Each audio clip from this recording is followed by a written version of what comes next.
एक प्रश्न, क्या आपने कभी सोचा है दुनिया की सबसे बड़ी दौलत क्या है? ये दौलत भी समय के हिसाब से बदलती जाती है। देखिए, पहले सोना, फिर ऑयल, फिर हीरे, फिर जमीनें।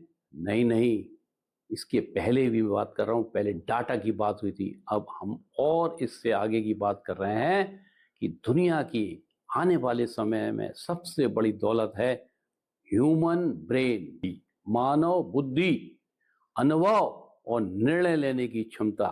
आज पूरी दुनिया इसी दौलत को इकट्ठा करने की दौड़ में लगी है। और यह दौलत कहां से आ रही है?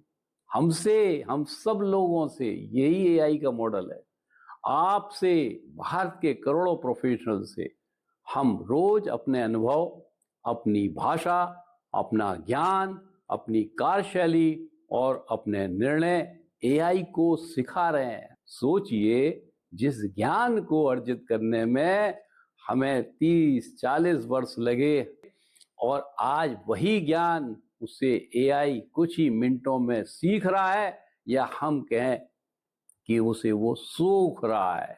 अब असली प्रश्न यह नहीं है कि एआई कितना तेज है, असली प्रश्न यह है कि उस एआई का मालिक कौन है? Who is the owner of this AI tools?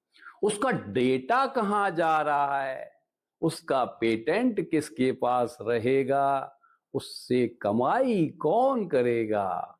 और आने वाले 20 वर्षों में दुनिया की अर्थव्यवस्था पर अधिकार किसका होगा?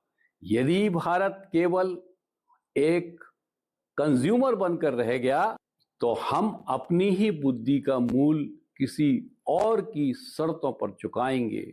मैं एआई का विरोध नहीं कर रहा हूं, मैं तकनीकी गुलामी का विरोधी हूं। मैं चाहता हूं कि भारत एआई का सबसे बड़ा उपयोगकर्ता भी बने, और साथ ही साथ मैं ये भी कहना चाहता हूं कि भारत एआई का निर्माता भी बने। भारत को केवल टेक्नोलॉजी का बाजार नहीं बनाना है, भारत को टेक्नोलॉजी का फ्यूचर भी बनाना है। और इसी ऑब्जेक्ट के साथ हम अपनी एक श्रृंखला रियल एस्टेट से शुरुआत कर रहे हैं, क्योंकि रियल एस्टेट केवल जमीन और इमारतों का व्यवसाय नहीं है, यह एक विशाल रोजगार है।